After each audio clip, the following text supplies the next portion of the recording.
Everyone, you did it again, Marcel. You did it again. He always fires that recording in progress right when I'm about to start flowing, but it's all good, brother. I like it.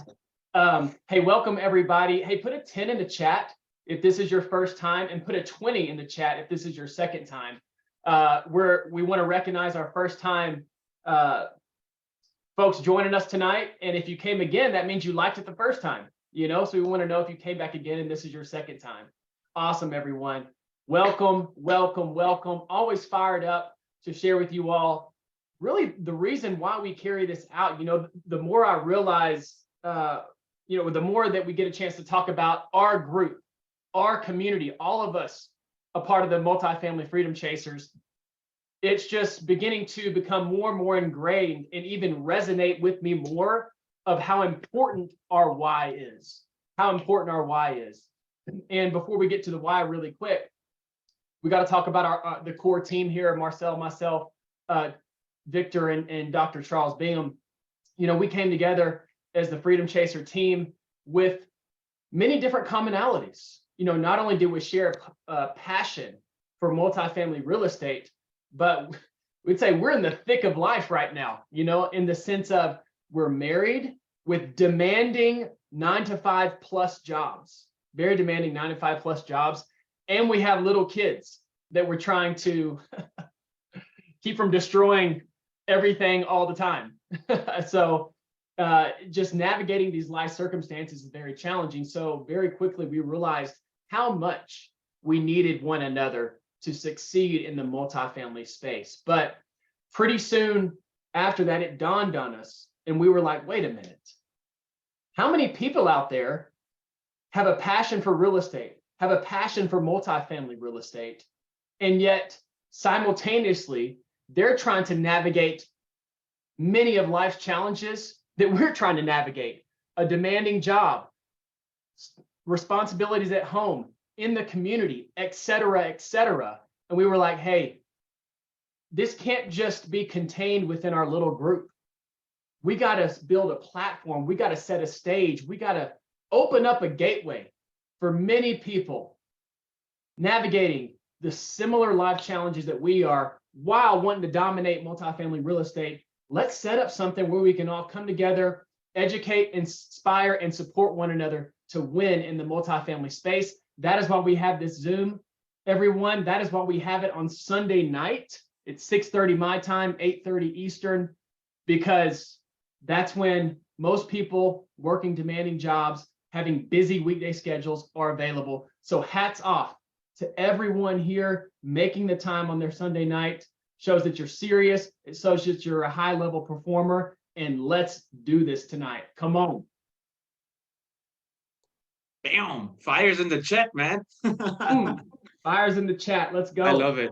And something, Trevor, that you usually do that I don't want to miss today is who in here, put a 1 in the chat here that works that demanding 9-to-5, that never really is a 9-to-5, and always, well, not always, but often ask themselves, man, I see all these gurus out there, but they all do it full time, man. How am I going to do it? How am I going to do it with family, kids, work? Like, how am I going to do that? Where does my time fit in here, right?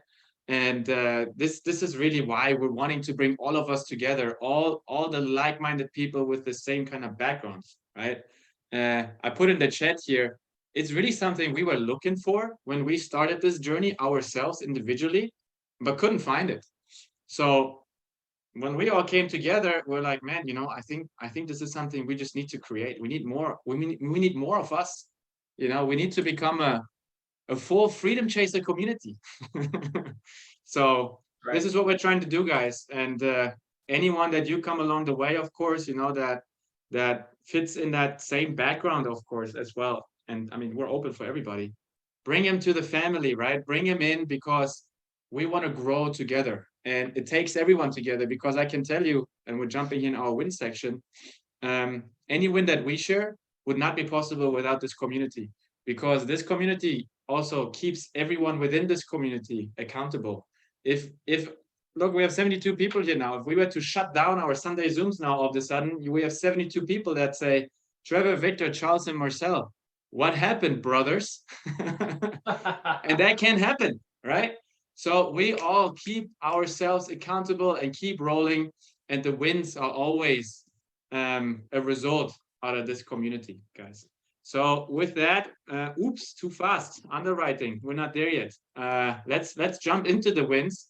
I see Peter has his hand raised as number one. Peter, why don't you get started?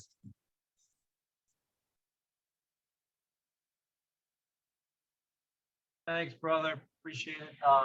Yeah, I just, basically the same thing I said last week. The Zoom that we started on Mondays has been amazing. We've only done it for 2 weeks now. We're going to be back at 2:00 Eastern time tomorrow afternoon, calling brokers. First step in the process, guys. We got to call more brokers, create more relationships.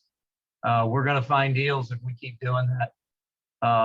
So the win really that I wanted to mention is just the feedback that I've gotten, some of the texts I got, some of the calls I got, on the impact that that's having. And that's why I keep doing it. I mean, it's amazing to get that feedback.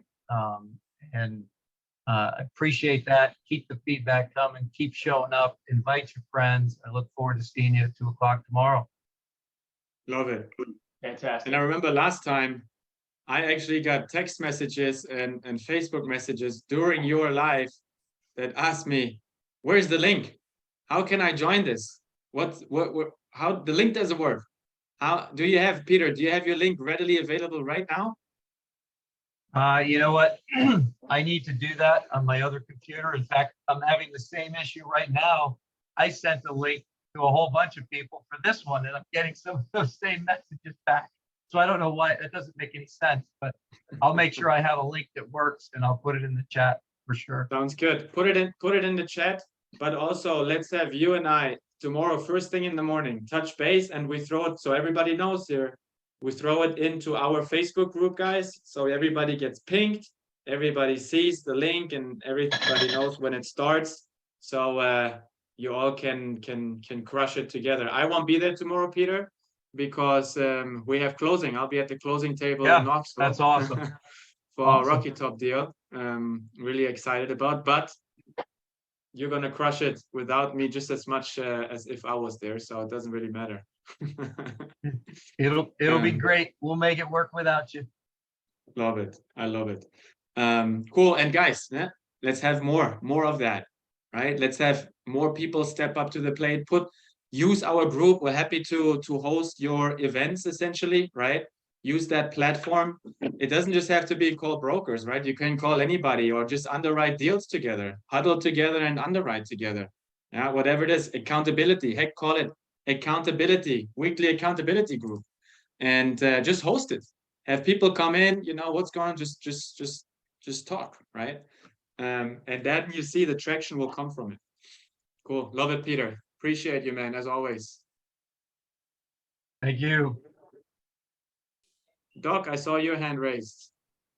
Oh yeah, my hand was going to be raised this week, brother. So I got some big wins for our team. First off, Marcel is going to be closing the deal on Rocky Top this week. That's a big win for us. Another big win for us is we're best and final in an apartment deal in Lawton, Oklahoma. Willow Park Apartments. Looks nice. I'm actually going to be walking it again Tuesday with the brokers and property management. But tomorrow I'm going to be walking 6 other deals in Tulsa, Oklahoma, and meeting with 3 different brokers tomorrow. So my vacation this week is awesome. So I'm going to be networking like crazy.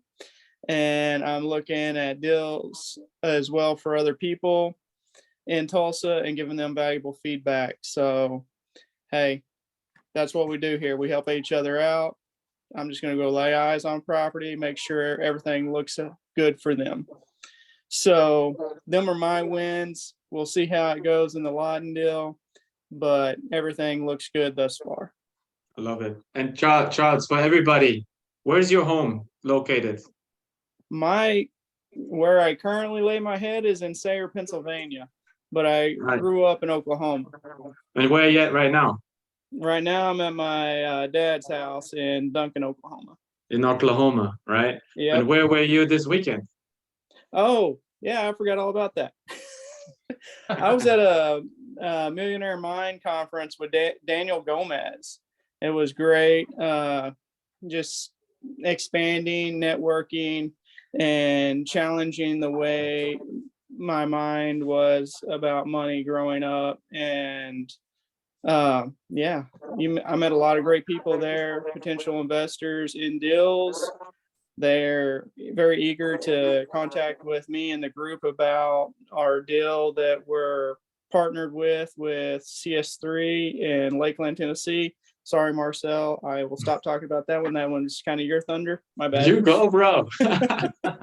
But yeah, I mean, it's a great deal. It's a great asset. We're going to talk more about that one later, but I'm going to stop eating up the airway. I just want to share my wins because it's amazing right now, guys. I love it. And, you know, a lot of you guys may see Trevor and I run around, you know, in the social channels and us as the blah, blah guys, right? Being loud and everything. But I tell you, this guy, Doc Bingham here, he outperforms us quite a bit when it comes to the action taking. Yeah, this is absolutely incredible. We always call him the machine, the animal. How does he do it? We don't know, but he does. Yeah, we don't. Right? Thank you, Doc. Thanks for sharing. Well, the reason I do that is residency has trained me. I don't need much sleep. Yeah, you don't sleep at all, we feel like sometimes. Sometimes All no. right. I remember that. We got other wins, guys. Who's got another win here? No wins. We haven't done anything. 78 people in this room have had an unsuccessful week. I don't believe that. There's no way, bro. There's no way. I have a mindset win. Let's go, Iffy. So I'll try and make this as generic as possible, but I think Marcel, you know what I'm talking about. So I was looking into a lending partner opportunity, and the minimum that was needed, or that is needed for this opportunity, is way above what I can afford. And so I was told, you know, it would be possible to potentially JV with other people, etc. I was given options. And what that made me realize was that I now had to take everything I had been learning about raising capital and actually go and do it. My initial reaction was, there's no way, I don't have this money, no one's going to listen to me. But I forget what it is that one of the people who I had reached out to said, and made me realize this is, you know, what it is I've been looking to do all this time. I need to walk away from those old mindsets and old paradigms. And I stepped out and I've started talking to some people about this opportunity. It was kind of tough. And so I'll be meeting with people tomorrow to talk to them about it. So for me, it was a mindset shift. It's one thing to learn about raising capital. It's another thing to actually do it. I love it. Yeah, you're right. But you're putting yourself out there, Iffy, and what you're doing is you're running into problems, as we all do, but you're trying to find solutions, right? You're not getting discouraged by roadblocks, by problems you might encounter. And that's really the trick in taking action, right? Because you'll encounter stuff that makes you think on a mindset level, you know, maybe it's just not for me. Maybe not yet. Maybe I'm not there yet. It's not the case, guys. Not the freaking case. You can all do it, and you're all capable, and you all have the skill set to achieve. I mean, this sounds like a 10x quote, right? But you can all achieve 10x of what you think you can achieve, right? So appreciate that, Iffy, and let's get you in that deal. All right. Who else? Let's do two more, guys. So we go into the underwriting section as well, because I know we're probably going to run out of time if there's a lot of questions for Victor, not because of Victor, but because of lots of questions. Sean, real quick. Hey, my biggest win this week is I've been reaching out to brokers the last month or so, and actually taking the time and over and talking to them and telling them what I'm looking for. And after, they're actually now starting to send me stuff that will napkin underwrite. So it takes a few times to talk to them that they'll actually pay a little more attention to you. So now I got to Nice. dive in deeper and go into it. You're right there. So you're right there for tonight. Yeah. Right. You're right. You need exactly what Victor is sharing today. But I love it, Sean. You've been also a part of everything that's been going on over the past few weeks, right? And you've been a regular attendee, and I think one can tell also your momentum is growing, right? And you feel like you're getting more confident and really taking consistent action, which I love. Oh yeah. Yep, meeting up with people and actually building a team, and that just keeps going. And all the little nuggets we learn from you guys that we take and pass on to brokers, and then they start to listen to you, that you actually know what you're starting to somewhat talking about. I love Right. it. That's exactly what it is. Yeah. Trevor, Thanks. you had something to add? I'm just agreeing, bro. I love it. That's it. Yeah, as long as I don't fumble this one will be great. And even if you do, you'll still be great. That's right. Little football pun. There you go. Jerry, love to see you here again, man. What's up, bro? Yeah, it's good. It's good to be here. I appreciate you guys having this call. This has been a good thing for Sunday nights. So Totally.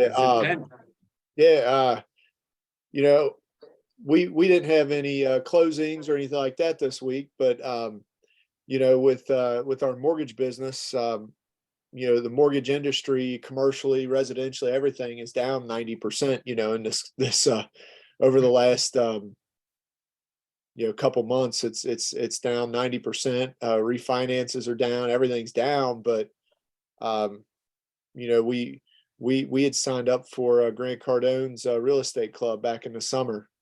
And you know, because we signed up with that club, and we've been, you know, networking with new investors and all that through this, and these calls like this, we've, you know, like I said, we didn't have any closings this week, but we've been closing deals, and we've been staying busy. So, you know, it's a blessing. And I do find you know, brokers are reaching out a lot more. I get so my email is just getting flooded with brokers sending deals and stuff with and I think they're just getting more desperate because there's not as many things selling.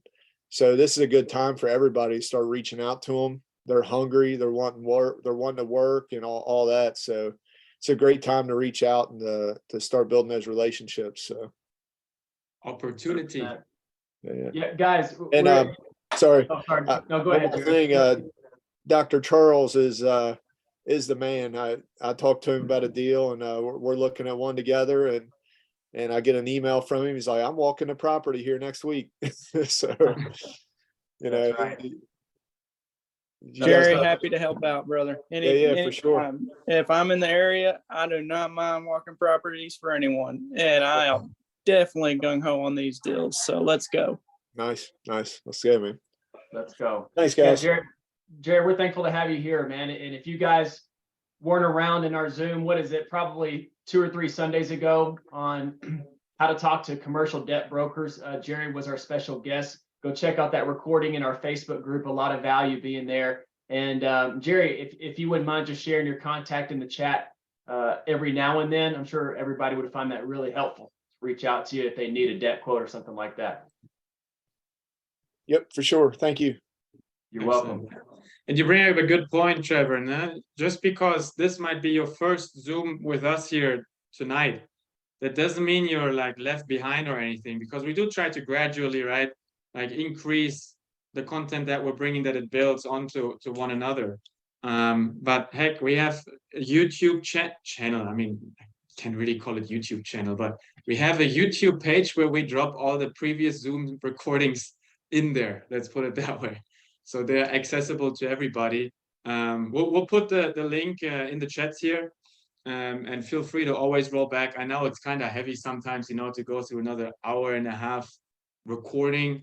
But this is also why we try to keep these Zooms at an hour and a half, right? So that it's concise, try to really package it in there without having to have like 3-4 hour Zooms where you feel like, oh my God, I'm gonna have to navigate through that. I don't know how to do that. Let's keep it concise, to the point. And our cadence. We'll always have the same cadence. So if you don't want to hear Trevor and I do the blah blah, right? You just skip right into the content. Yeah, you skip another 30 minutes away and you start right at the content, and can save yourself some time. Sophie and Jonathan, I'd love to ask you, can we put your wins in the chat? Can we put your wins in the chat, and then we get started right away with the content from Victor, so we can keep rolling, so we can get started? That okay? Thumbs up. Yeah, love it. Amazing. Thank you, guys. And thanks for coming up, sharing, guys. At some point, we gotta also maybe do like a Zoom where we just share wins, man, Trevor. Just a free-for-all, man. Just a free-for-all, and everybody just pour value from every angle, Exactly. for an hour. So I love it. All right, guys. With that, hey, I'm gonna let loose. I'm gonna turn it over to our Victor N to the G, right? The underwriter of the Freedom Chaser core team, and I'm gonna call him also the lead underwriter of our community. So let's go, Victor. We can't wait. We're all pumped. Let's crush it. Yeah, you guys give me a lot of credit. I don't know if I got that credibility yet, but I'll see what I can do. Let's do this real quick, Victor, before you then get started and you say that. Remind me, everybody, at the end of this Zoom, all right, we're going to revisit that. We're going to revisit that, and then everybody puts in the chat the answer to the question if Victor is worth the credit that we have just been giving him. How about that? let's do it, brother. I love it. Let's go. All right. You want to unshare? So let me share my screen.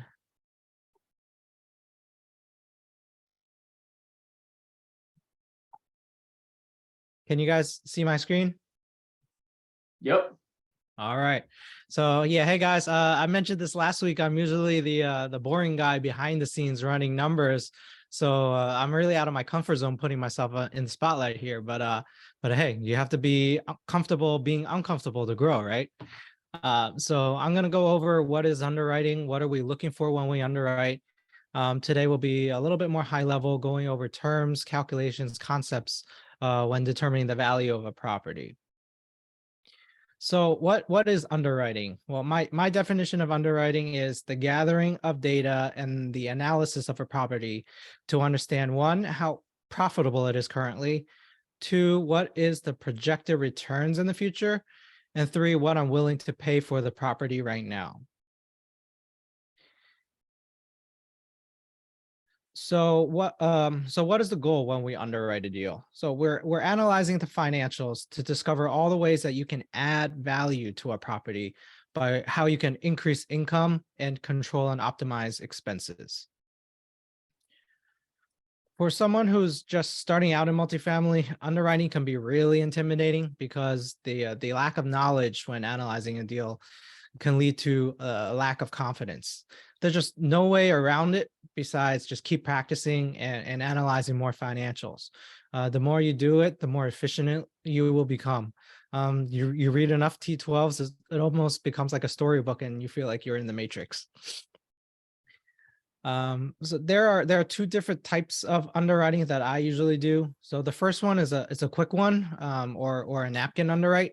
So the goal for the napkin underwrite is for efficiency purposes, to quickly rule out what is not a deal, so you can move on to the next deal if it isn't a deal. If on the napkin underwrite, the asking price is generally close to that quick underwrite, then you can move on and do a deep analysis to calculate what is your purchase price, what will be the cash flow, what is the current debt, and also how do you exit the deal. So the napkin underwrite. Victor, I got to jump in here really quick, man. Go back because I got to emphasize this slide, especially in light of just we're here as the Freedom Chasers community, and with the purpose of the Zoom, us coming together, understanding that we're all to some degree navigating other responsibilities in our life besides multifamily. And so our mantra with the core team, everything we do effective and efficient, effective and efficient.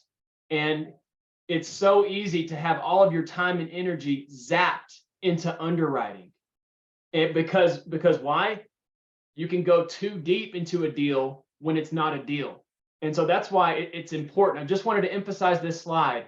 It's important to nail down the quick napkin underwriting and have those fundamentals like you know them like the back of your hand, so that when you check those boxes, that preliminary evaluation, you can move into a deep analysis underwriting where you can continue being effective and efficient.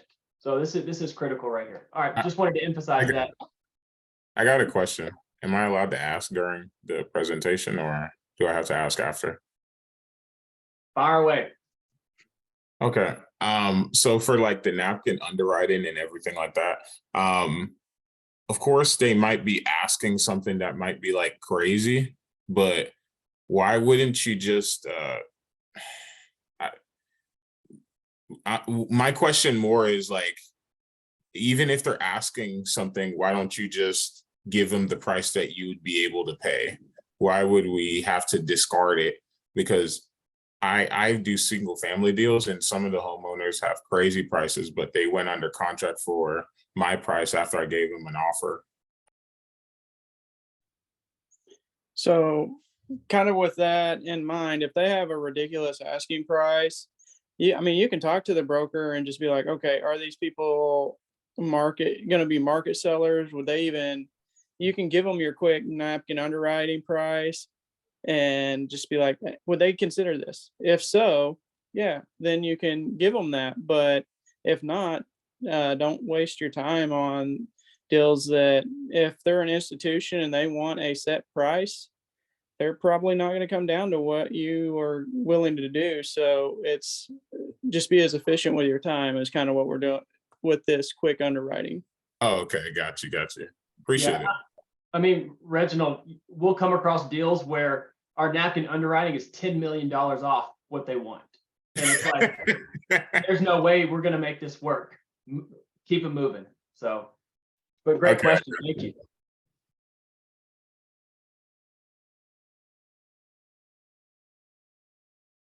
Okay, so I guess I'll move on. Yes, sir. Go for it. So the napkin underwrite is a quick and dirty calculation with some very general assumptions. So you take the information that the broker gave you, you take the number of units times the average monthly rent, multiply that by 12 months plus any other income that they reported. You multiply that by 90%, assuming that there's a 90% occupancy, and then you take half of that, assuming 50% for expenses. Then you divide that by the market cap rate and you get a general purchase price. Again, this is a very quick and dirty calculation to see if the asking price is anywhere near this quick math, or are they just totally out to lunch and is not a deal right now as of this moment. So maybe in the future, but maybe in the future when the seller's expectations become more realistic, but not right now. Now, if you're in the general ballpark, then you can go into a deeper analysis. And the documents you need for the deep analysis are one, the offering memorandum, the OM, two, a trailing 12 months, a T12, or a profits and loss statement, a P&L, and three, the rent roll. So the OM is the flyer or a marketing package with pretty pictures, information about the area, maybe some comps, overall just lots of fluff. The T12 or P&L can paint you a picture of how the property has been doing over the last year, and you can use it to identify any kind of trends. And then the rent roll is basically a snapshot in time of what is the current rent, target market rent, occupancy, when leases start and end, and if sometimes they even have any kind of delinquencies and any balances that the tenant has. And Victor, when you say when their asking price consider in comparison to what we came up is in the ballpark, right? When we say ballpark, especially because of Reginald's question, right? Based on, for example, Charles, our Lawton deal, right? What means ballpark here? So based maybe on that example of the Lawton deal, what means ballpark? Yeah, so the Lawton deal, the original whisper price on that was around 12 million. And then, so we underwrote it. The best we could come up with was about 10.1.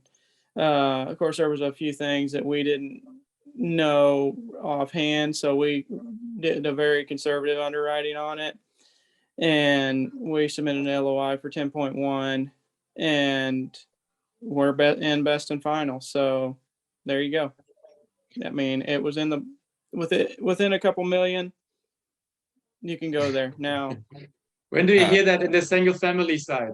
Oh, was within a couple million. Okay, so I'm not trying to like hog it or anything, but like I have a question. What if they don't have like, because I do a lot of direct to seller marketing. What if they don't have any of this? Like any details or, you know, use it to your advantage, use it to your advantage. One thing I always bring up is in multifamily, you're not really paying for the structure, you're paying for the business. You're buying a business, you're not just buying a residence, so to speak. And multifamily is primarily, not 100%, but primarily valuated based on the income that it produces, just like any other business as well. So technically you can buy deals at a discount because their accounting simply sucks, right? And I like, actually, a matter of fact, the deal we're closing tomorrow was one of those deals where, yeah, there was an offering memorandum together, but that was put together by the brokerage based on yellow pages that were put together in handwriting by the seller.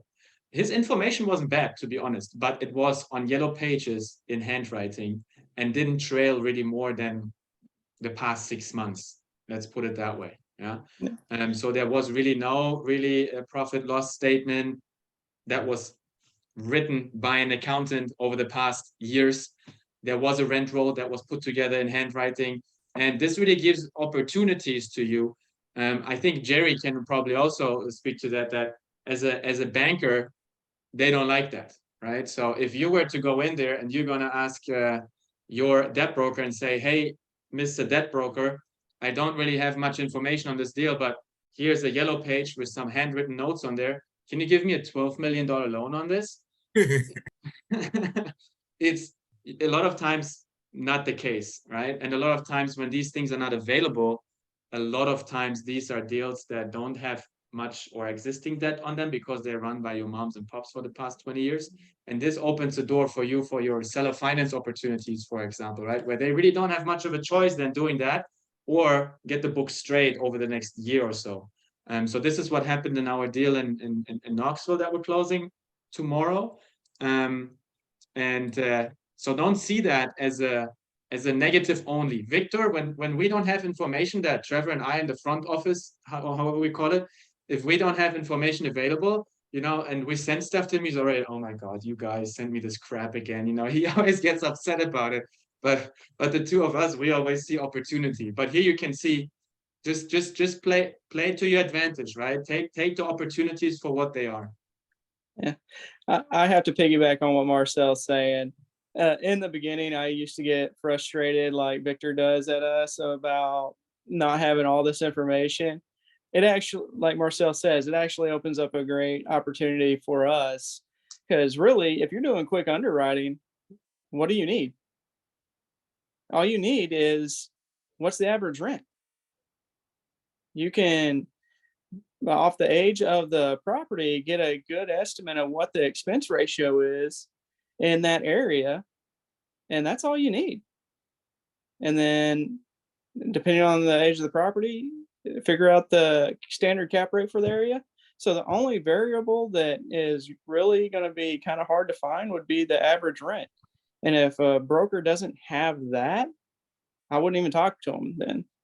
I mean, the only one number you need from the broker is the average rent of the apartment and the number of units. You can calculate everything else off of that formula, the quick underwriting, and that can get you in the ballpark. That's all you need. And to piggyback on that, hey, Charles, didn't you get a deal from a broker where they barely gave you any information? And then, so if they barely give you any information, you do the most conservative underwriting. You assume the worst. And then if they give you If you give you crap information, you give them a crap offer, and then that might be an incentive for them to give you more information. That's what you And said, that's- Reginald. Lowball them for good reasons Yeah, at that point. Okay. Okay. So even like, so what if parts of it is like vacant because of the, okay, yeah, hold on. So I'll what's just say, important? What's important, Reginald, is just because the stuff is not available, that doesn't mean you shouldn't consider it down the line, right? You need to make sure, like, you do in a preliminary analysis, but if you like have an LOI accepted or something like that, right? Or you do go on the contract, you have to do audits, right? That information needs to somehow come to the table. Maybe not a 12 months income statement or something like that, right? But you need to audit all the leases. And if not, maybe not all leases are available, you need to do estoppels. Estoppels are very easy one-pagers where the tenant and the landlord are signing on and saying, yeah, this is how much I'm paying in rent right now. This is my name. This is my phone number. Yes, that information is correct, you know. And then you need to, you can also audit, obviously, what amounts are hitting the owner's bank accounts and all this stuff. So you do need to do some due diligence on that end. But if you don't have that available on the front end, you know, heck, just use it as an opportunity and then audit it in the back end. Gotcha. Cool. Let's keep it rolling, Victor. All right, I'm gonna keep moving on. So now I wanted to go over some important real estate terms and equations that are relevant to underwriting. So this is my most creative slide here. So the first is net operating income or NOI. So the NOI is how profitable the property is before adding any payments for loans, capital expenditures, and depreciation. So it's equal to the total revenue or the income minus operating expenses. The next is capitalization rate or the cap rate. So the cap rate is the rate of return that you would expect for 1 year if the property was bought with all cash, and it can represent the level of risk of the investment. If you have a riskier investment, you would want higher returns compared to a safer investment where you would feel okay getting a lower return in exchange for more assurance in a safer investment. So the lower the cap rate, the higher the valuation of the property with better prospect of getting returns and a lower level of risk. The higher the cap rate, the lower the prospects of getting returns and the higher level of risk. Then the cap rate is dictated by the market. And by the market, I mean, 1, the regional market, and 2, the debt market. So the cap rate is equal to that NOI divided by the property value. And Victor, the can you roll back one slide real quick? Just real quick. Got a couple of questions asking what was the first slide? After that, the one behind. There you go. NOI, exactly. Very simple. NOI is total revenue or total income minus operating expenses. So then the property value is calculated by the NOI divided by the cap rate. So accordingly, to calculate the upside in value for a property, with every extra dollar you increase in revenue and therefore NOI, you divide that by the market cap rate, gives you the additional value of the property. So for example, in a 5% cap rate market, every additional dollar translates to an extra $20 in value. So when you're buying a property, your purchase price should be based on current property value, meaning it should be based on going in NOI and not a pro forma NOI. So because if you buy based on a pro forma NOI, that means the seller got paid for the work that you are putting in adding value to achieve that NOI. Does that make sense?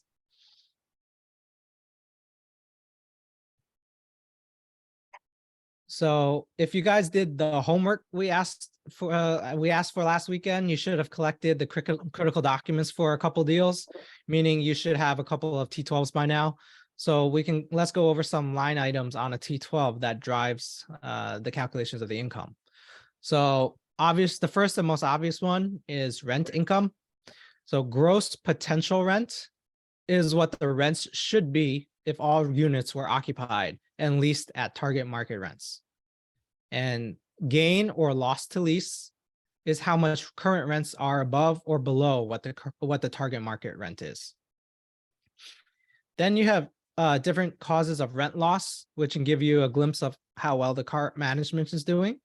You have vacant units, whether that's due to it just not rented out yet, or you have a model unit for showings, units used by management, or down units that are not in rentable condition.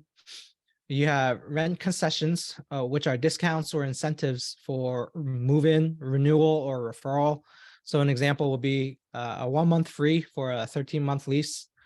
A high amount of rent concessions can be an indicator that is not the most desirable property around and needs an incentive to come live here to drive vacancy down. Another reason can be that there's a lot of new builds that are in the area that are running promotions, or a more concerning reason could be that there are bad reviews and no one wants to live there, and that's why they need these incentives. There are employees that could get discounted rent for living at the property. There's also bad debt, which is outstanding balances that are written off as no longer recoverable because the tenant is no longer on the rent roll. So that's either through moving out or being evicted. So a high amount of bad debt is an indicator of poor management by not screening tenants well, or they might not be running a tight ship, not collecting unpaid balances diligently. Then there's other income. I'm not going to go through all of these, but some of the big ones that you can focus on when you're trying to increase income include, garage and parking fees, pet fees, renter's insurance, trash, water, utilities reimbursements, and maybe like washer and dryer rentals. And Victor, why are especially these three categories so important? Because these are your income. these are absolute positives to the NOI. Exactly. And what is this business being valuated on? Yeah, it's valuated on the income. There we go. Just to make that clear. Okay. Quick question. How do you know what's the area's going cap rate? So you can find that online. You can just Google market cap rate in this market. You can call property managers. Sometimes you can just ask the broker. They might know. There is a website online called Apartment Store Loan. Apartment Store Loan. I forget, but it's one of those. You can, and then you just Google cap rate and the market, and they may have that. That one I think is a little bit lagging, that website. I think it still kind of reflects the pre-large interest rate hikes, but it kind of can give you a little benchmark. And right now you're in a little bit of a funny situation, right, Victor? Because the market has shifted so quickly, the debt market, that some of these going market caps are still hard to achieve at this point in time right now, right? Because if the cap rate is below your interest rate on your loan, that can cause a problem on cash flow, right? So Victor, do you want to slightly just touch on that? Yeah. So cap rate, if you're getting the returns for 1 year, assuming it's all cash, if that is lower than the interest rate, meaning your interest rate is higher than the amount of returns that you're thinking about getting, you're not going to cash flow. Yep. Simple as that. And it's a good argument with the brokers as well on the phone, right? When they come up with outdated cap rates and they say, well, in this market, the cap rate, is at a 5 cap, whatever. And you say, yeah, well, but nobody can get debt anymore at a 5. You can say, unless you have an assumable loan, in the 3s, or, is there any debt on that? Maybe your seller can give me a seller finance term so we can achieve that cap. Those are always your entries to those conversations, Hey guys, can I ask you something? Because you just brought up something that I wanted to make sure I addressed. Yes, sir. You just said about asking the sellers if they're willing to do any financing. I literally just asked this question of Vina in the other group, and she said, and I want to hear what you guys have to say. She said that if I bring that up on these large multifamilies, maybe larger, even I don't know, small, that the brokers won't take me seriously and I'll get blacklisted. It depends, Jonathan, it depends. So obviously, if you're looking at big deals, right? If you look at a $20 million deal or something like that, it's quite unrealistic. And there isn't really many deals out there that don't have existing debt on them that are in the upper millions, right? And you also won't see a lot of buyers out there, you know, and unless you're looking at institutional, might be a little bit different, but principals like us that come in and say, hey, I'm gonna pay 40 million cash, right? So when we talk about seller financing, a lot of times we're really talking about the purchase price of 10 million below, you know, and you don't bring in the seller finance part from the get-go. Seller finance is only a solution to a problem, you know, it's not your preferred way. It's just like, hey, you have a problem, I'm gonna try to find a problem to your solution. This might be one, right? So, and this is what we did with the deal we're closing tomorrow on. So Vina is correct, but you got to put it in perspective. So you guys are doing strictly syndications or JVs, or are you doing syndications, you guys? We're doing, it depends on the deal. Yeah, we do everything, whatever fits the deal, right? You got to find problems to solutions. So to quickly touch on that, yes, we do syndications. The bigger deals are usually always syndications, but smaller deals, such as the one we're closing on Monday, it is a smaller deal. It's a $3 million purchase, but it has a $2 million upside. But we only, since it's still a finance deal, we only need to bring in 17% down, you know, plus closing costs, plus a little bit of CapEx. So in the end, we just had to raise $1 million for that deal. And on that end, if you know, are confident where you say, hey, I have 8 buddies, you know, I have Jeremiah, Justin, John, Jerry, Sean, Terry, and Reginald, you know, who I love doing deals with.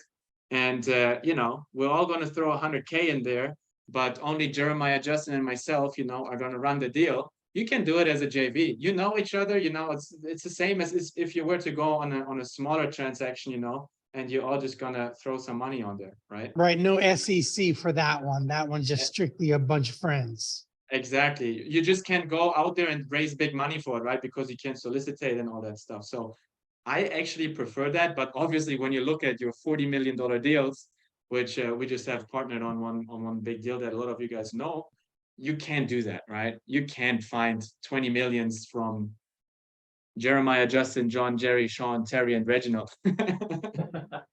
Right. And also, but you made a really good point, which is that, you know, when you have smaller buildings, maybe I guess under 10 million is what you're saying, is that this is typically like a single owner or a couple owners or like the small, like investors or whatever. But when you start to get into these larger things, they had to be taken down by some debt. They had to have some large investment up front, and everyone needs to get that back. Is that correct? Yeah, exactly. And this is on the larger ones, usually your seller finance from a mindset perspective is when you then go into this loan assumptions, right?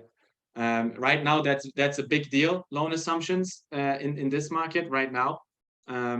But a lot of times, not almost all of the time, like you said, in those bigger deals, there's debt involved.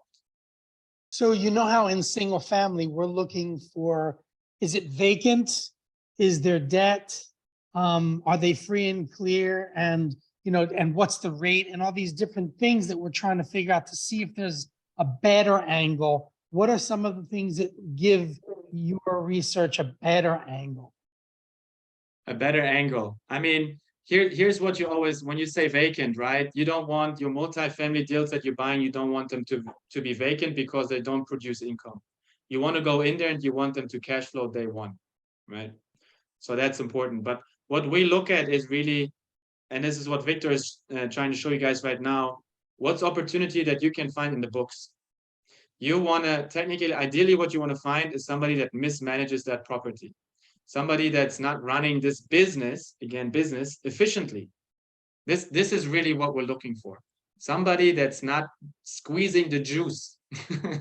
And you know what? Some people don't have to. The deal we're buying tomorrow, you know what the owner told me? The owner told me, he's like, why would I put all this time and effort in it? It's making me money, you know, and that money is good money. And you know what? He's not wrong. He could do better, but who knows how much his time is worth, right? Maybe he's putting his time into other stuff. And there's always reasons for stuff, but you can find so much opportunity in the books.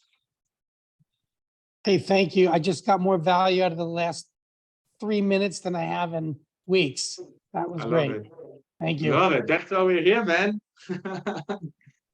Thank you. Victor. All right.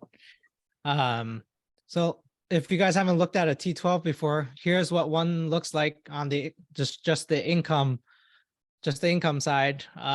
For some people it might look like Chinese, but joke's on you, I can read Chinese, and so for me it might look like German. So let's look at the first line item, which is always rent income.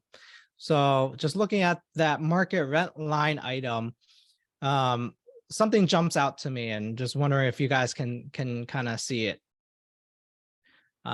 So between the months of March and April, the target market rents jumped.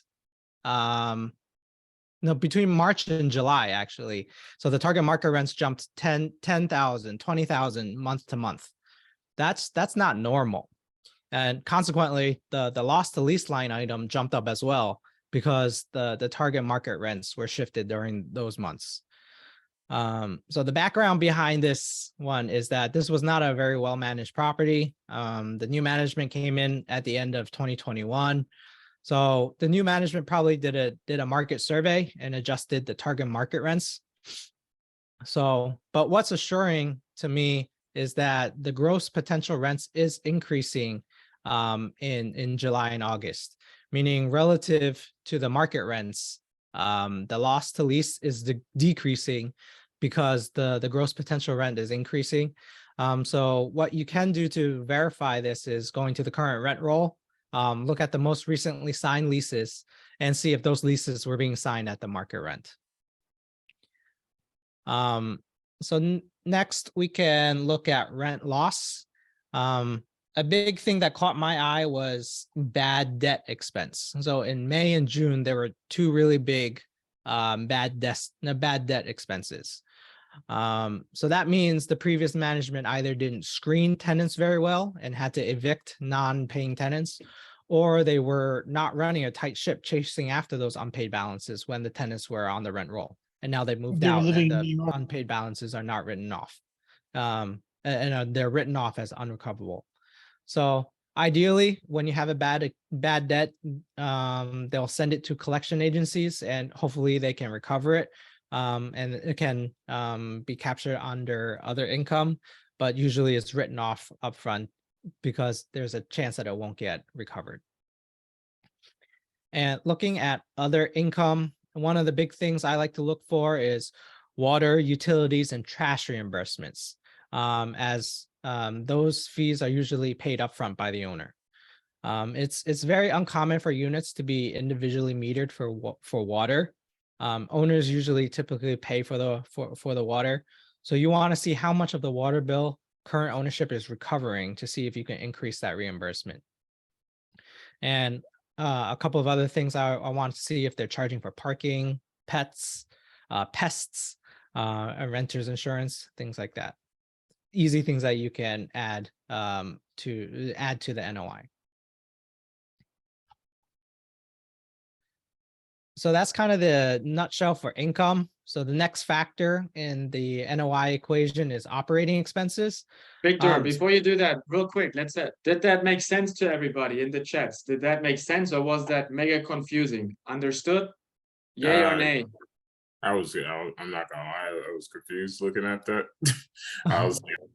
I mean, I know this stuff is like income,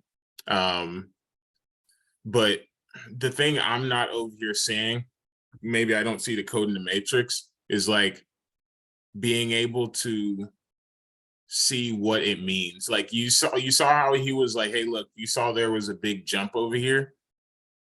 I wouldn't know to see that, is what I'm saying. I don't like, I see the numbers, but I don't know why they like the difference in between it. Am I making sense? Or But that's the right thing to see. That's what you're saying, is you don't know why. So you got to find out why now. You just got to identify first, oh, there's something. So the And goal now you're is looking for the to why. identify trends. You want to identify trends and also any kind of outliers. So those are the type of questions you can ask the broker. So with market rents, gross potential rents, usually I think the concept is rents normally steadily grow over time. And that's in a good market, right? That's when you're in a good economy.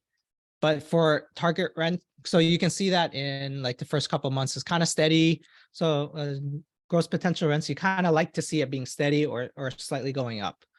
But if it jumps so much, that's not normal. So that'll be that's a legitimate question that you can ask a broker. If the gross potential rents are going down, it could mean that the economy is on a downward trend. So market rents are going down, or the concerning thing could be property management grossly overestimated what market rents could be, and then they are adjusting their expectations. or like you see where it says vacancy model management, like for right there where it says there's losses all the way up until like there's like just no losses.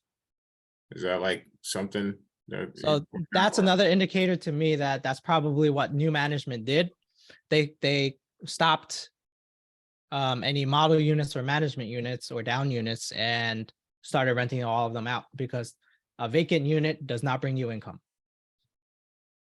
Okay. Yeah, it's making a little bit more sense now. So you have to first think about what the meaning of the line item is, and then think about what the trend would mean, and then what an outlier would mean. Let me jump in here really quick. Looking at a T12 the first time can be really overwhelming, because it's putting in, the multifamily language, the real estate, the terminology. It's like learning a new language. And then the T12 puts all the words together where you're trying to read a story with new language that you're not familiar with. And Reginald, man, I think Victor said it absolutely amazingly, where you're looking for trends and then you're looking for outliers of those trends.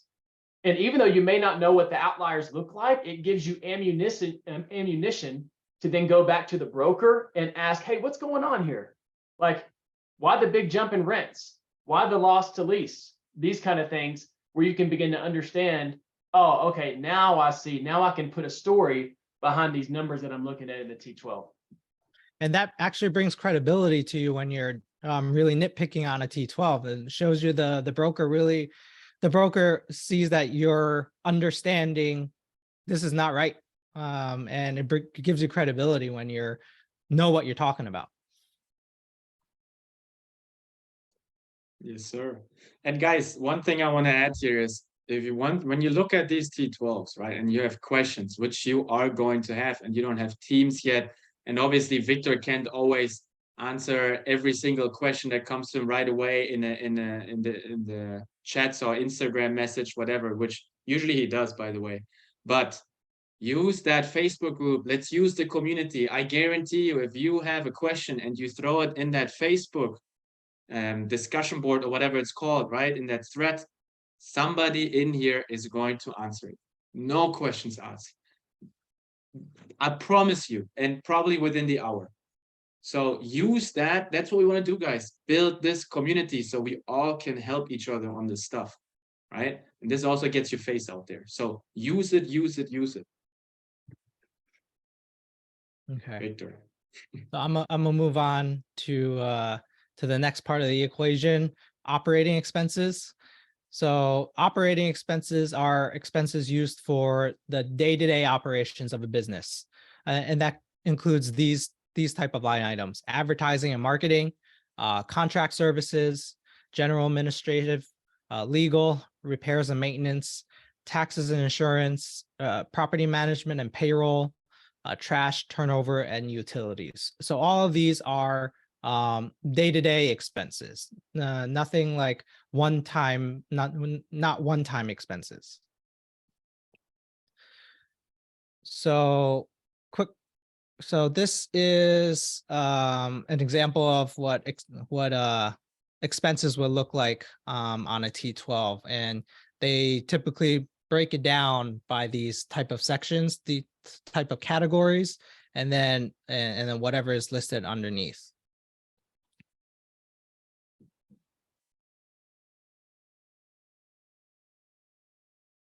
Any questions of what expenses look like on a T12?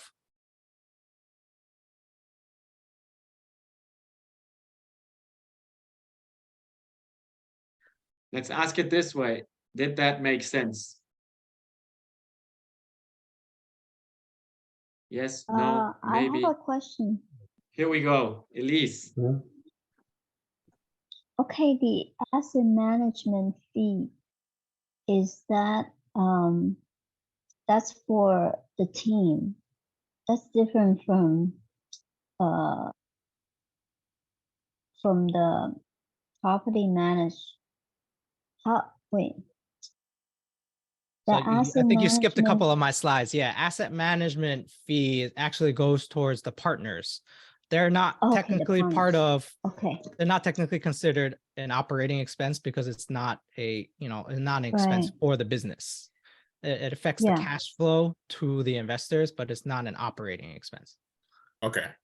I think I have my question. So like the inconsistencies that you actually see on the T12, would that be like an indicator that like let's say you see an inconsistency and then you start asking the broker, would that be like, I think a simpler question for me to ask is just, how would you know if a seller is lying to you? Like through the numbers. Yeah, I think that I think ends up coming down to intuition, and the more you read it, the more you understand trends and what expenses kind of look like. A lot of the times these mom and pop run businesses, they're very like, I think like Marcel says, maybe they're written on a yellow pad and not very well accounted for. So usually you kind of have an idea of what operating expenses overall should run, like I'm going to jump a couple slides, what the operating expense ratio should be for a property is. And sometimes they grossly underestimate and underreport, but you would know that, on average, this is how much it would usually cost to run this type of business. And I can give you a pointer there too. Obviously, you need to audit during your due diligence period once you're under contract. But there's always a way on how a business gets evaluated. And this is what Victor touched on, based on how expenses should look like. When we do high-level underwriting, we're just going to cut 50% expenses in there and see where we land. Okay, so usually 50% can be a little high. On the deal we're closing on Monday, kid you not, the owner was operating this at mid-20s.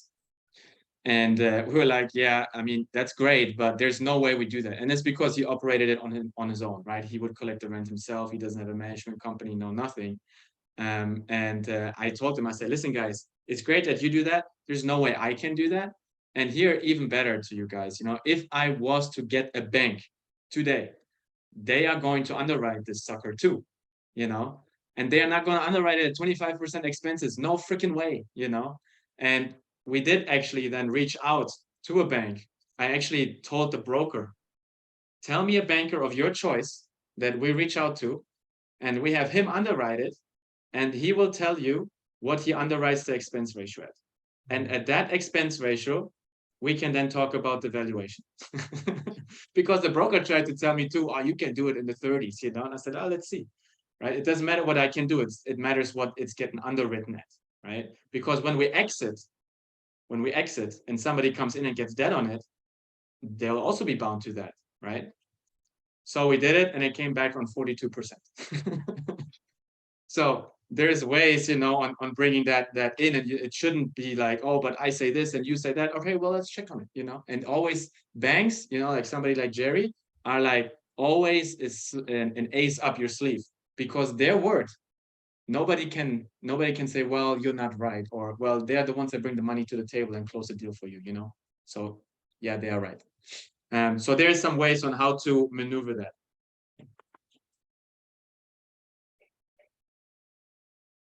Is there a hand raised in the chat here too? Yes, Mr. Dubs. Hey guys, thank you. I just wanted to just make a quick comment. First of all, Victor, this is fantastic, guys. Man, this is a lot of information, but it really goes very in depth, and it gives us a bigger picture of what the next steps are. Underwriting, the evaluation of the property, that initial step, that phase, -1, so to speak, with the back of the napkin, is fantastic. But man, looking at these numbers like this just really puts it in perspective, everything that goes into a deal. And I really appreciate this because I get these all the time. They seem overwhelming to me to figure out how to evaluate the property on the next step. So on the back of the napkin is one thing, but then when you look at all this stuff, it's like, okay, what's real and what isn't, right? So this is all part of maybe due diligence, but do I really even want to get into the deal? And at what point here, how much of this are you looking at before you even put an LOI, right? So are you already doing some digging into this to figure out your LOI numbers at this point? You're not doing your LOI based on your back of the napkin, right? No, you would do a slightly deeper analysis with one thing that I was going to ask on the next slide, and then Sorry, I got ahead of you. a couple of other things. So let me just lead on to that. So what do you think are 3 operating expenses that would change upon for a new owner, assuming you didn't raise any rents or done any renovations? Kind of keep that stuff status quo. What do you think? Let's type in the chat. What do you think are 3 things that would change for a new owner? I'm gonna say out loud here: taxes, insurance, and management. Exactly. Yeah. So real estate taxes. So some states get reassessed after sale, and in some cases it can actually double your taxes, which actually was the case for a Colleen deal that we actually had an LOI accepted, right? I own a house over there in Clean. It's lit. So yeah, Dude, so you would need that to was a understand. Probably deal. insurance too, insurance, right? Yeah, so the next one, property insurance. Finding a new policy more often than not will increase the cost of insurance compared to what the current ownership is paying. And the last one, property management and payroll. So if the property is self-managed by the owner, they might not be paying property management fee. So as an investor, the goal is for the business to work for you, not for you to work in the business. So you will want to hire a professional property management company to run the property for you. So if there is a professional property management in place and you decide to keep them on, the 2 things that would most likely change is the real estate taxes and properties insurance. So always make sure you talk to someone that can tell you what taxes would approximately be after you take over, and always get insurance quotes to get an idea of what the cost would be. Let me just say something real quick on that Colleen deal, man. Reginald, we were in the weeds. We had an accepted LOI, walking the property. I flew in from Colorado down there to Texas, and found out taxes were going to be 2x'd, man, from the broker's pro forma. From the pro forma, it was going to be 2x'd. So the broker had the pro forma, the taxes at $64K, and it was really going to be, or $60K. And the taxes were going to jump up to around $110K after we acquired the property. So one of those sneaky things, man, you got to be just aware of. But yeah, it's crazy, right? 50K difference right there between what the broker underwritten for the pro forma and what it was actually going to be after if we would have acquired it.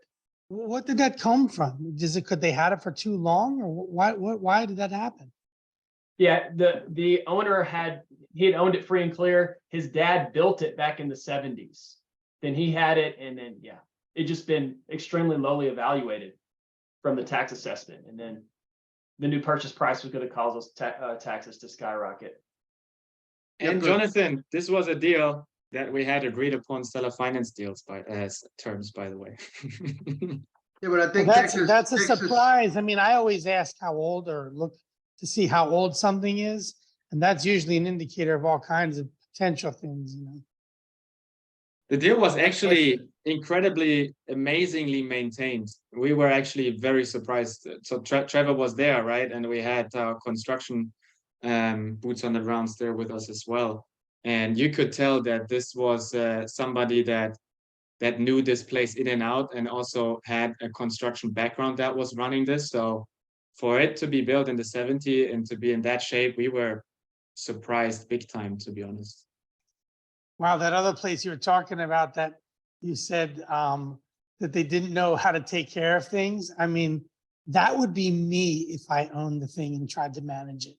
That would exactly be, and that's why we shouldn't do it if that's not what we're supposed to be doing, you know? And you know, there's two things. One is maintaining the structure, and one is maintaining the operations. You can maintain a building well, but you can still run the business very poorly. Great point. Well, quick question, Trevor, particularly to you regarding that deal on the taxes. And I know taxes in Texas are crazy, and you basically have to go fight them every year with an attorney, and you basically have to have an attorney on payroll. So is that something that you presented to an attorney to see how that could be maybe adjusted down a little bit, or Yeah, that's it what still didn't make sense? Yeah, I asked the broker, I was like, hey, can we really dial in these taxes, because this number could get brutal and take a chunk out of our bottom line. He connected me with the local real estate attorney right there in Killeen, and I straight up asked her, hey, if we buy this for this much, what the taxes are going to be, how should we estimate it? She said, you know, whatever the mill levy is by the purchase price. I was like, okay, it is what it is. Because that's worst case scenario. You would definitely underwrite and present as worst case scenario. What happens if you can't get it reassessed and get it at a lower assessment value? If you offered at a price where thinking that you would get it assessed at a certain amount and then it comes up higher, guess what? You're SOL. You're going to be paying more. Yeah, I agree. You don't want to underwrite at 50,000 if it's going to be 100, and you cannot get it down to 50 or even 70. Yeah. So yeah, I agree absolutely. But I mean, if the deal on the road at 100, I guess that would be okay. The question is, well, what if, you know, then you still have to every year fight it down, and then now you have all these attorney expenses. So all that is still eating into a already precarious bottom line. So yeah. Yep. Thank you, guys. Thank you for that. Go ahead. I'm sorry. Thank you, Dubs. Victor. Mhm. Guys, real quick. So this last bunch of costs and stuff that you're talking about, and you do your little napkin quick review, right? With the napkin review, do you at least confirm in some way what the actual rents are? Is that at least in the first step? Yeah. So usually in the broker OM, they'll usually advertise what is the current market rent, what is the current in place rent, and then you can calculate that from there.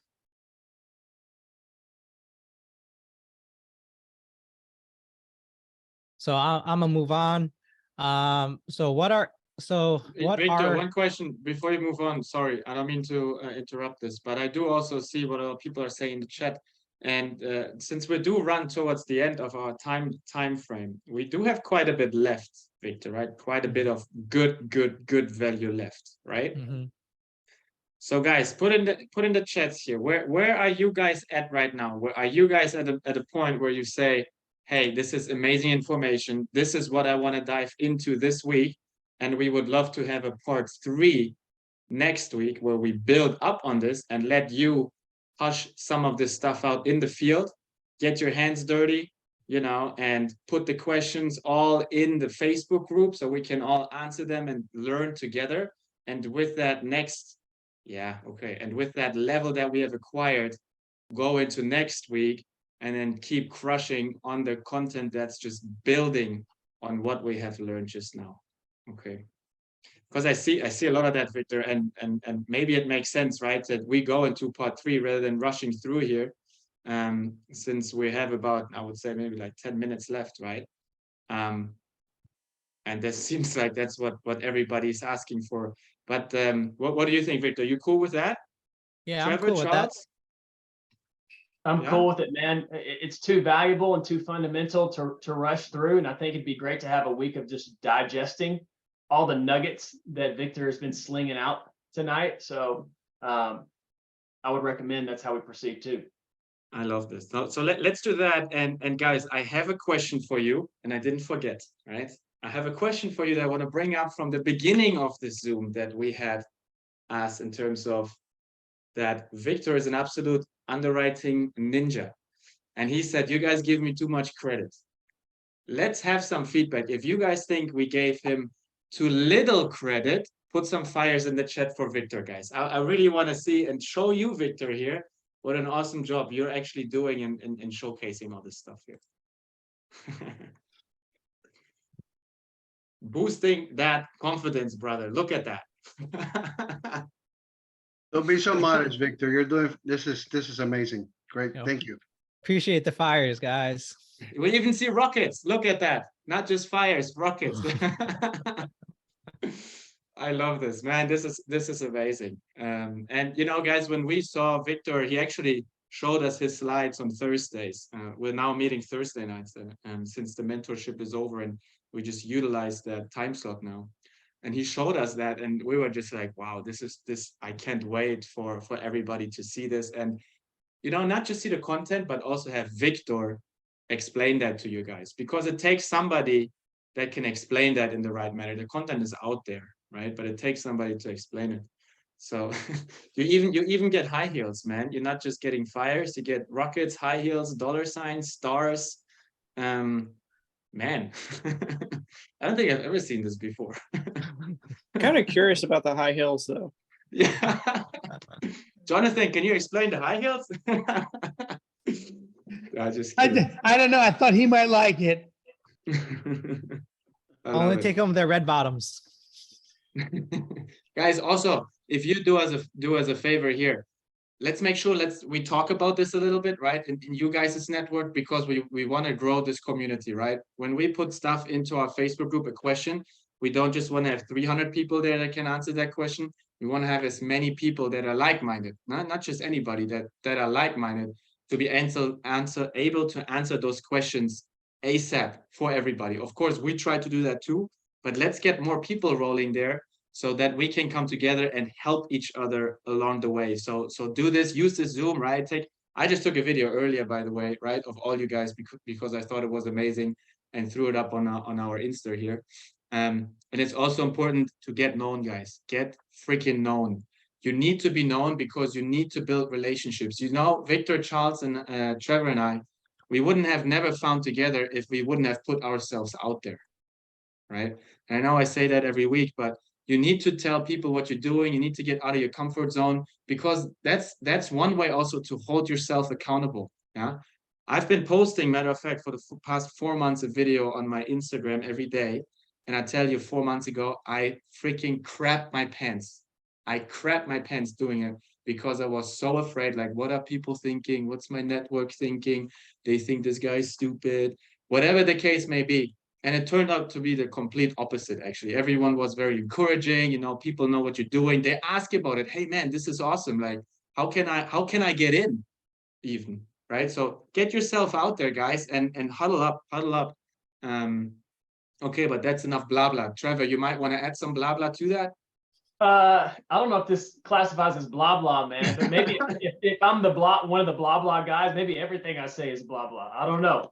But we always like to leave our time tonight with a little bit of homework, right? I mean, we were planning on getting through all the content, but we were proved wrong again. Just too much content that's just flying around. It's just too rich. It's just too deep. but let's establish a couple of action items. I think we've mentioned them already, Marcel, but let's actually crystallize them. Number one, let's say, hey, let's look at 10 T12s, or let's do 10 NAC and underwriting deals for the next week, and let's get our eyes on I don't know, 5 T12s, something like that, just to look for trends, look for abnormalities in the trends, and throw questions in the face. But I'm kind of spitballing here, but let's just keep up with our precedent, right? We always have specific action items that we can all do to make progress and be held accountable after we leave our Zoom. So if that's something we could just get clarification on before we all part ways and get into Thanksgiving, I think that would be good. And then, yeah, that's what I was going to throw in there, brother. Where would we upload it? Where would we send it? Where does that stuff go? The homework. T12s and all that we get. You mean upload to us? Yeah, if I go get it, I'm going to share it. I mean, look, we haven't even thought about stuff like that. He just talked about it. Trevor was just talking about it. I thought that was a great idea. No, yeah. So, Trevor, you want to go into that? Yeah, maybe I misspoke, Jonathan, but what I was referring to is, basically we have our homework that we do, and then come back to the community, come back to the Freedom Chaser Face group, put in your experience, throw in your questions, things like that, just to continue building on all of our experiences so that we can just continue to improve and get better. Exactly. Throw that in. Heck, if you want to throw in screenshots of your T12s in the Facebook group, right? And show like, hey, this is what I wondered. Do you know what this means? Whatever, throw it in there, guys. Tag us, tag everybody, whatever the case may be. Let's get some attention on that, and we'll get those things solved, right? Those questions. I see Danny, you have a quick question. What's up, brother? Hey guys, how you doing? Amazing. You hear me? Yeah. Good. This is question for Victor. The question is in regards to expenses, right? So in the general sense, when you're going through the napkin underwriting, you normally pick 50%, right? But then as you get into details based on various categories, so let's say, for example, if you took maintenance, Victor, what percentage, or how do you come up with a figure to determine that the seller is dropping the ball and not providing the right information, to draw a conclusion that they're actually providing false information? Yeah, and then you go down to each category, but maintenance can be very expensive. So what is it that you use to determine what's an actual percentage, or if they're charging too much, or how are they saving this amount of money from a maintenance perspective? So I think you kind of have to look at it overall. Okay. If you look at a newer asset, let's say like within 5 years, you would expect maintenance and repairs to be very minimal. Yeah, it's consistent. So they can probably run around 35% or so. If you got in a class B, class C, where it's 50 years old, 60 years old, they're probably going to be a little bit more expensive. Okay. Closer to around the 50%. If it's really old, you would think, and then the maintenance and repairs are a lot higher, then that means, you should probably expect some capital expenditures. You want to replace some stuff. I think they're just patching holes instead of replacing stuff. And that could be opportunity for you to come in, put that renovations in up front, and then that would lower your maintenance and repairs. So you kind of have to look at it individually. You can't just make a broad statement. Okay, thank you. Okay. All right, everybody, let's do this. How about this? We were in the mentorship. We were challenged when we went through underwriting that we looked at 20 in a week. I think let's, with Thanksgiving not being an excuse, but let's say all of us look at one deal a day at least. 7 deals, 7 T12, 7 whatever that we need together, right?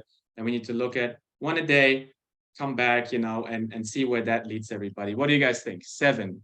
in total, 1 a day, or 7 in one day and 6 nothing, no more for the rest of the week. What do you guys think? Can everybody here, or is everybody? Let me ask this: does everybody in here want to take action, or do we just want to join Zooms and have a good time? What's the goal for everybody here? Does everybody here want to do some deals, or do we just want to join Zooms and have a good time? Action. I want to do some big deals. Let's go. Exactly. Some big freaking deals. I love it. See, guys, so that's why it's important. Let's not just be motivated during the Zoom, right? Let's have that followed up with action. So I would say, guys, everybody, seven deals. It's really no rocket science. 7 deals. Dive into it. Heck, and if you find a deal that you love, dive into it deep, guys. You know, and there you go. Oh man, you have it right there. I just changed it real quick. There you go. Why don't you say that, Victor? Why don't you do it? Why don't you talk about So that? I had to amend these goals, these homeworks, because I was expecting a couple more slides to go through. But why don't you guys underwrite 7 deals and to see if you can find $1 million deal that is worth pursuing on your napkin underwrite, and then you can deep dive into 2 of those deals to think to see if they're worth pursuing and find any kind of money that others have not found. So any kind of upside that you can find, stuff that they're not charging for, stuff that you can charge extra for, extra rents that you can be charging for, things like that. Exactly. So now you guys, with the content of the last couple of weeks, right, and what's all available, you should be able to know how to find deals, how deals come even to you, right? Efficiently, you should be able to know how to talk to brokers, and now you should be able to know how to do the basic underwriting and maybe even dive a little deeper.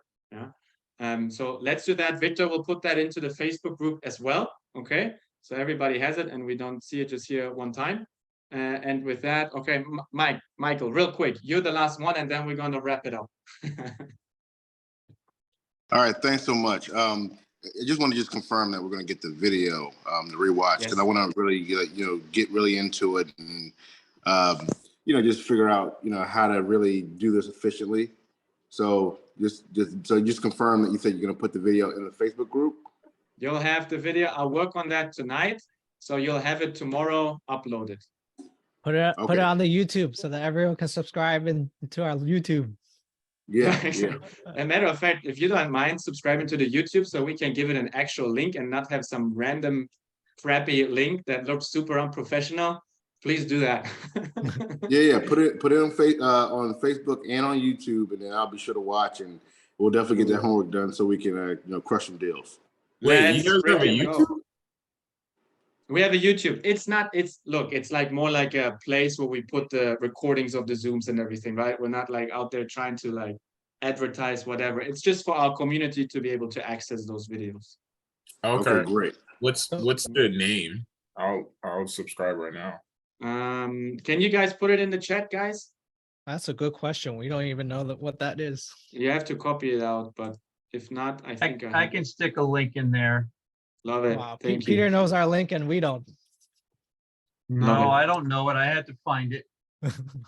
All right, with that, let me ring in the closing bells, guys. Let me share my screen real quick, you guys.